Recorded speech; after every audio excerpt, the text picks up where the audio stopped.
नमस्कार साथियों, मैं प्रवीण कुमार स्वागत करता हूं अपने YouTube channel history for RPSC पर। आज हम रिव्यू करेंगे प्राचीन भारत का इतिहास नामक इस पुस्तक का, जिसे द्विजेंद्र नारायण झा और कृष्ण मोहन श्रीमाली जी ने लिखा है।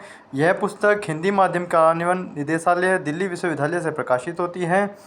इस पुस्तक के अंदर हम लोग देखेंगे कि कौन कौन से चैप्टर हैं और ये पुस्तक किन किन एग्ज़ाम्स के लिए उपयोगी साबित होगी।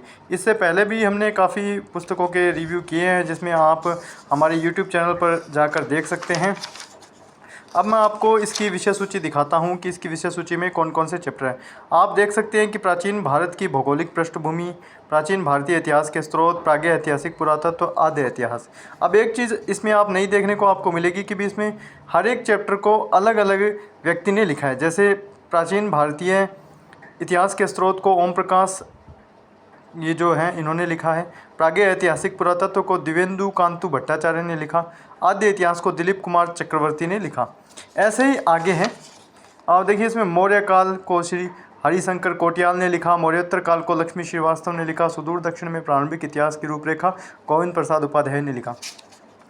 सेम ऐसा ही है पूरी पुस्तक के अंदर जितने भी चैप्टर हैं सारे फर्स्ट ग्रेड के इतिहास के परिप्रेक्ष्य में और कॉलेज लेक्चरर के इतिहास के परिप्रेक्ष्य में बहुत ही इंपॉर्टेंट है। आप देख सकते हैं आगे 11 नंबर चैप्टर उत्तरी भारत का इतिहास, आत्रेय विश्वास ने लिखा है इसे। उत्तरी भारत का इतिहास, सामाजिक धार्मिक सांस्कृतिक स्थिति, गुप्तोत्तर काल सामाजिक आर्थिक और सांस्कृतिक विकास। इसके बाद में आप देख सकते हैं इसमें टोटल 450 पेज है। ये जो पुस्तक है ये क्या है कि हिंदी माध्यम कार्यान्वयन से निकलती है, तो इसका जो कॉस्ट है वो बहुत कम है। और इसकी एक अच्छी चीज़ क्या है कि इसकी पेपर क्वालिटी बहुत ज़्यादा शानदार है। ये जो पुस्तक है आपको लगभग 150 से 200 रुपये के बीच में मिल जाएगी, क्योंकि ये जो पुस्तक है ये एक सरकारी पुस्तक है। अब आपको मैं इसका एक चैप्टर दिखाता हूँ जिससे आपको अंदाज़ा होगा कि भी इसके अंदर क्या कुछ है। अब आप इसका देखिए कि प्राचीन भारतीय इतिहास के स्रोत, आप इसे देख सकते हैं। इसके आगे इन्होंने मतलब बहुत ही शानदार लिखा है। इस पुस्तक के अंदर तथ्य इसमें हैं, और जैसे किसी को आरएएस का मेंस लिखना है, आईएएस का मेंस लिखना है, तो उसके हिसाब से भी ये बहुत उपयोगी है। इसके अलावा जैसे कॉलेज लेक्चरर का जो पेपर है उसके अंदर आपको अगर प्राचीन रेडी करना है शुरुआत से, तो आप इस पुस्तक के साथ जा सकते हैं, और स्कूल लेक्चरर का जो पेपर है उसके हिसाब से भी जा सकते हैं। पर अभी मैं राय दूंगा कि अभी स्कूल लेक्चरर के लिए इसको ना उठाएं, क्योंकि आप इसे पूरा नहीं कर पाएंगे। जो आप पढ़ रहे हैं आप उसी पे कार्य करते रहें। इसके अलावा जैसे जो लोग लंबी तैयारी कर रहे हैं आगे, जिनका कॉलेज लेक्चरर का इतिहास विषय से पेपर है, एनवीएस का जो पेपर देंगे, केवीएस का पेपर देंगे, और जो पीजीटी दिल्ली वाला जो आया हुआ है इतिहास से वो लोग जो देंगे, उनके लिए ये पुस्तक रामबाण साबित होगी। क्योंकि इस पुस्तक के अंदर हर एक बिंदु पर चर्चा करी गई है, कोई भी टॉपिक को छोड़ा नहीं गया है, और बहुत ही शानदार तरीके से लिखा गया है।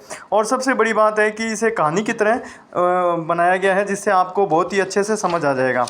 अब आपको एक चैप्टर और दिखाता हूँ। देखिए, प्रागैतिहासिक पुरातत्व। ये जो पुस्तक है ये लंबे समय से चल रही है, मार्केट के अंदर है, और ऐसा नहीं है ये कभी मतलब पीछे हट जाए। बस पुस्तक क्या है कि हमेशा ये बाज़ार के अंदर बनी रही है। कुछ विद्यार्थियों को पता नहीं होता है, ये क्या है कि जो सरकारी पुस्तकें हैं यहाँ से एग्ज़ामिनर कई बार प्रश्न उठा लेते हैं, तो ये आपके लिए उपयोगी साबित हो जाएगी। आप इसे ऑनलाइन मंगवा सकते हैं, ये लगभग 150-200 रुपये में मिल जाएगी, और ऑफलाइन भी आपको ये उपलब्ध हो जाएगी। और एक ही इसमें देखिए कि इसमें चित्र भी हैं। जैसे ये आप देख सकते हैं कि सोहन नदी घाटी से प्राप्त औजारों के प्रकार। उसके आगे आप देखेंगे तो ये देखिए कि एबीवेलियन एशुलियन औजारों की किस्में। हर एक मतलब चैप्टर के अंदर इन्होंने बहुत ही अच्छे शानदार तरीके से समझाया है। सभी चीज़ें मतलब चित्रों के माध्यम से, नक्शे इसके अंदर मैप्स पे इन्हें समझाया गया है। आप देख सकते हैं ये मानव का विकास। इसके अलावा भी बहुत सारे हैं। आगे मैं आपको इसके 1-2 चैप्टर और दिखा देता हूँ। ये जैसे ये सिंधु घाटी का है, इसमें हर एक चैप्टर में मैप है, आप इसे देखिए। अब मैं आपको बताता हूँ कि ये किन किन एग्ज़ाम्स के काम आ जाएगी। ये जो है स्कूल लेक्चरर के पेपर फर्स्ट के अंदर जो इतिहास विषय के विद्यार्थी हैं, जिनको सिर्फ थोड़े से चैप्टर पढ़ने हैं, प्राचीन के जो छोटे मोटे चैप्टर है वो यहाँ से वो पढ़ सकते हैं। इसके अलावा जो इतिहास विषय को जिनका मेन विषय इतिहास बन रहा है वो लोग भी इसे काम में ले सकते हैं। इसके अलावा जैसे स्कूल लेक्चरर का पेपर फर्स्ट और सेकंड और इतिहास कॉलेज लेक्चरर का जो पेपर सेकंड, प्राचीन का पूरा मामला इसके अंदर समेट लिया गया है। ठीक है, इसमें बस एक कमी है कि इसमें प्रश्न नहीं है, बहुविकल्पीय जिन्हें आप ऑब्जेक्टिव टाइप बोलते हैं, वो प्रश्न इसके अंदर नहीं है। इसके अलावा इसके अंदर मैटर भरपूर हैं और ये आपको सफलता ज़रूर दिला देगी। इसके अलावा ये जो पुस्तक है ये एनवीएस, केवीएस और दिल्ली पीजीटी और अन्य जैसे एमपी के, यूपी के जो भी एग्ज़ाम हो रहे हैं उनके अंदर जो भी हिस्ट्री से तैयारी कर रहे हैं उन विद्यार्थियों के लिए कारगर साबित हो जाएगी। इसके अलावा अगर आप आईएएस का मेंस लिखते हैं और उसके प्रीलिम्स की तैयारी कर रहे हैं और आरएएस का प्रीलिम्स और आरएएस का मेंस लिखते हैं तो उसके चैप्टर भी यहाँ से आप कवर कर सकते हैं। डिस्क्रिप्टिव टाइप भी यहाँ पर बहुत अच्छे से दिया गया है। ठीक है साथियों, बहुत बहुत धन्यवाद।